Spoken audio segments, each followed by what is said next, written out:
नमस्कार. श्री स्वामी समर्थ सर्वांना. पुन्हा एकदा तुमच्या सर्वांचं अगदी मनापासून माझ्या या छोट्याशा यूट्यूब चॅनलमध्ये स्वागत आहे. तर ताईंनो आणि दादांनो, आजच्या व्हिडिओमधून आपण हे पाहणार आहोत की स्वामी समर्थ महाराज यांचा प्रकट दिन हा येत आहे. तर स्वामी समर्थ महाराजांच्या प्रकट दिनानिमित्ताने एक दिवसाचे स्वामी चरित्र सारामृत पारायण हे कसे करावे, नियम कोणते पाळावेत आणि सांगता कशी करावी, ही संपूर्ण माहिती आपण आजच्या व्हिडिओमधून पाहणार आहोत. ताईंनो, आजकालच्या या धावपळीच्या जीवनात प्रत्येकाला 7 दिवसाचे पारायण करायला शक्य होत नाही किंवा 11 दिवसाचे पारायण करायला देखील शक्य होत नाही. तर पारायण करण्यासाठी 7 दिवस वेळ मिळेलच असं नाही. ज्यांना 7 दिवसाचे पारायण करण्यासाठी वेळ मिळत नाही त्यांनी 1 दिवसाचे पारायण हे कसे करावे ती माहिती आपण या व्हिडिओमधून पाहणार आहोत. 1 दिवसात कोणते नियम पाळायचे आहेत, पूजा मांडणी ही कशा पद्धतीने करावी, पूजा कधी उचलावी, किती अध्याय वाचायचे आहेत, ही माहिती आपण पाहणार आहोत.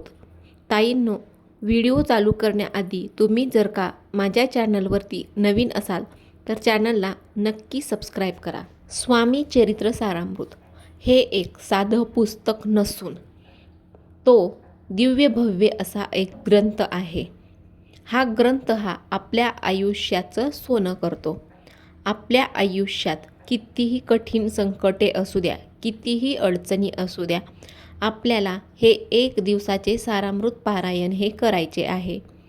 आयुष्यात कितीही दुःख असू द्या, मानसिक त्रास म्हणा किंवा एखादा शारीरिक त्रास किंवा कुठल्याच कामामध्ये यश हे मिळत नाही, एखादा नवीन व्यवसाय सुरू केला आहे त्यात देखील तुम्हाला बरकत येत नाही, तर त्यासाठी तुम्हाला काय करायचं आहे, तर तुम्हाला हे 1 दिवसाचे सारामृत पारायण हे करायचे आहे. स्वामी महाराजांच्या प्रकट दिनानिमित्त तुम्ही ही स्वामी महाराजांची सेवा करायची आहे. तर जो कोणी या सारामृतामधील अध्याय वाचेल त्यांच्या जीवनाचा सारा भार हा श्री स्वामी समर्थ महाराज हे उचलत असतात. तर तुम्हाला जर 1 दिवसीय सारामृत पारायण हे करायचे असेल तर त्याच्यासाठी तुमच्याकडे स्वामींचा एक फोटो असायला पाहिजे. त्यानंतर तुमच्याकडे स्वामी चरित्र सारामृतचा ग्रंथ पाहिजे. ताईंनो, ज्या दिवशी तुम्हाला पारायण करायचे आहे त्या दिवशी तुम्हाला काय करायचं आहे, लवकर उठून स्नान करायचे आहे. त्यानंतर सर्वात अगोदर देवपूजा करून घ्यायची आहे. हे करण्यासाठी तुम्हाला 1 नारळ लागणार आहे, 2 विड्यांची पाने लागणार आहेत, 1 सुपारी, फुले, अष्टगंध, दुधाचा नैवेद्य किंवा खडीसाखर. तर तुम्हाला जिथे पूजा मांडायची आहे ती जागा सर्वात पहिले स्वच्छ करून घ्यायची आहे. नंतर रांगोळी काढून घ्या आणि त्या रांगोळीवरती हळदी कुंकू अर्पण करायचं आहे आणि त्यावर एक चौरंग किंवा पाट ठेवा. त्यावरती लाल रंगाचा किंवा पिवळ्या रंगाचा स्वच्छ कपडा अंथरून घ्या.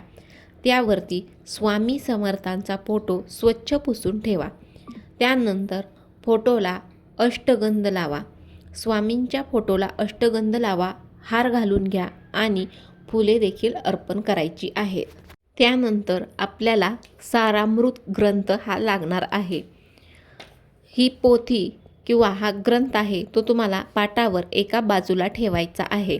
एका बाजूला नारळ ठेवायचा आहे, त्यावरती लाल रंगाचे 1 फूल ठेवायचं आहे, 11 रुपये दक्षिणा ठेवायची आहे. त्यानंतर दुसऱ्या बाजूला घंटी ठेवायची आहे आणि सर्वात अगोदर पूजा मांडायच्या आधी आपल्याला दिवा लावून घ्यायचा आहे. दिव्याखाली थोडेसे अक्षता ठेवायचेत.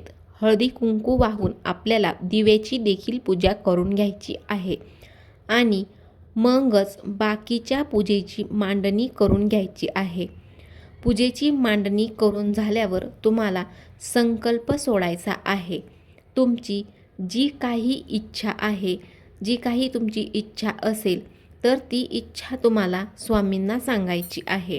इच्छा सांगत असताना मी हे 1 दिवसाचे पारायण करत आहे, तर हे तुम्ही माझ्याकडून करून घ्या, अशी विनंती तुम्हाला स्वामी महाराजांना करायची आहे.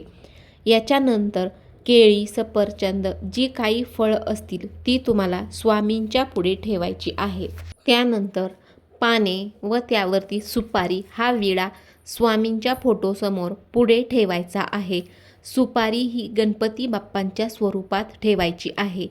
सुपारीला पाण्याने अभिषेक करायचा आहे. त्यानंतर दुधाने अभिषेक करायचा आहे. अभिषेक करत असताना ओम गणपतये नमो हा स्तोत्र म्हणायचा आहे.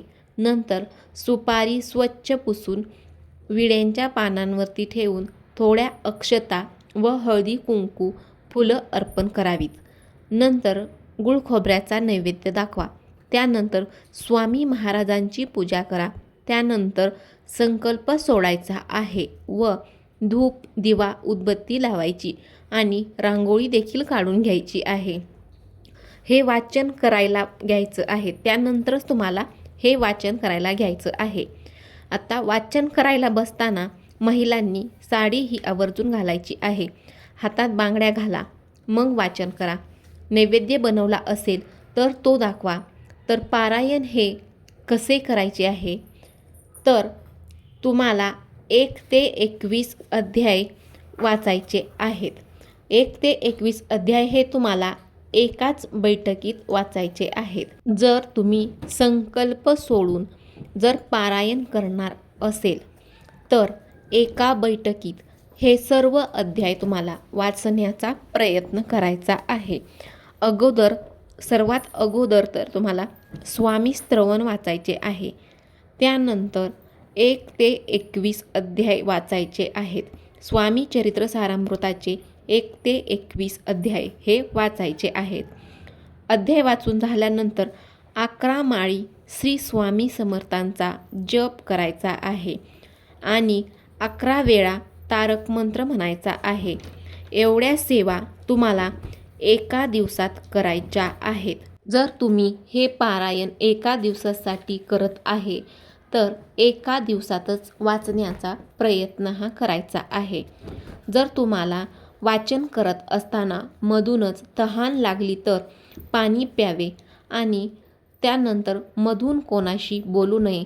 मन पूर्ण एकाग्र करून पारायण हे वाचावे. ज्या दिवशी स्वामी चरित्र सारामृत पारायण करणार असाल तर त्या दिवशी मनामध्ये कोणतीही नकारात्मक शक्ती किंवा नकारात्मक विचार मनामध्ये आणायचा नाही. सकारात्मक भावना ठेवून मगच स्वामी चरित्र सारामृत पारायण हे करावे. मन पूर्ण एकाग्र करून हे पारायण हे करावे. पारायणाची सांगता ही पुरणपोळीचा स्वयंपाक करून करावी. तर सांगता कशी करावी? पारायण पूर्ण झाल्यानंतर नैवेद्य आरती करून सुहासिनी भोजन करून सांगता करावी. सांगताच्या वेळी ब्राह्मण सुवासिनी भोजन दक्षिणा म्हणून द्यावी. नैवेद्य हा पुरणपोळीचा स्वयंपाक करावा. कुत्र्यास गोमातेस नैवेद्य द्यावा. दारावरती कोणी आले तर त्याला देखील जेवू घालावे. अशा अगदी साध्या सोप्या पद्धतीने तुम्हाला 1 दिवसीय स्वामी चरित्र सारामृत पारायण हे करायचे आहे. स्वामी समर्थ महाराजांच्या प्रकट दिनानिमित्ताने तुम्ही ही सेवा करू शकता. जर व्हिडिओमधील माहिती तुम्हाला माहितीपूर्ण वाटली असेल तर व्हिडिओला नक्की लाईक करा, शेअर करा आणि चॅनलला देखील सबस्क्राईब करा. श्री स्वामी समर्थ.